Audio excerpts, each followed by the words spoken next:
കോൺഗ്രസ് പാർട്ടിക്ക് എല്ലാ കാലത്തും ഉയർത്തിപ്പിടിക്കാൻ സാധിക്കുന്ന മഹത്തരമായ ഒരു വ്യക്തിത്വത്തിൻ്റെ ഉടമയായിരുന്നു ശ്രീ കെ പി ധനപാലൻ. ധനപാലൻ്റെ മരണം പാർട്ടിക്ക് തീരാ നഷ്ടമാണ്. അതിലുപരിയായി വ്യക്തിപരമായിട്ട് ഞങ്ങളെ എല്ലാം അടുത്ത സുഹൃത്തായിരുന്നു. അദ്ദേഹത്തോടൊപ്പം പാർലമെൻറ്റിൽ പ്രവർത്തിക്കാൻ അവസരം കിട്ടിയ ഒരാളാണ് ഞാൻ. അപ്പോൾ പാർലമെൻ്ററി പ്രവർത്തനങ്ങളിൽ പ്രവർത്തിച്ചുകൊണ്ടിരിക്കുമ്പോൾ വളരെ അടുത്ത സൗഹൃദവും അതുപോലെ തന്നെ ശക്തമായിട്ടുള്ള ഗാഢമായ ബന്ധവുമുണ്ടായിരുന്നു. എല്ലായ്പ്പോഴും പാർട്ടി എന്ന് പറയുന്നത് തൻ്റെ ഹൃദയത്തിൻ്റെ ആഴത്തിൽ നിന്നും എടുത്ത ഒരു വികാരമായി കണ്ട ആളായിരുന്നു കെ പി ധനപാലൻ.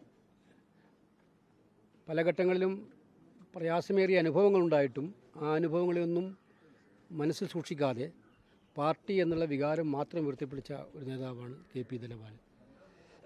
യുവജന വിദ്യാർത്ഥി രംഗത്തിലൂടെ വന്ന് കോൺഗ്രസിൻ്റെ പ്രധാനപ്പെട്ട പദവികളിലെല്ലാം വഹിച്ച് പാർലമെൻറ്റിൽ പ്രവർത്തിക്കാൻ അവസരമുണ്ടായി. അപ്പോഴൊക്കെ തന്നെ പാർട്ടി ആശയങ്ങളും മൂല്യങ്ങളും ഉയർത്തിപ്പിടിക്കുന്നതിൽ ഏറ്റവും മുന്നിൽ നിന്നൊരു നേതാവിനെയാണ് നമുക്ക് നഷ്ടപ്പെട്ടിരിക്കുന്നത്. അദ്ദേഹത്തിൻ്റെ വിയോഗത്തിലുള്ള അഗാധമായ ദുഃഖം ഞാനിവിടെ രേഖപ്പെടുത്തുകയാണ്.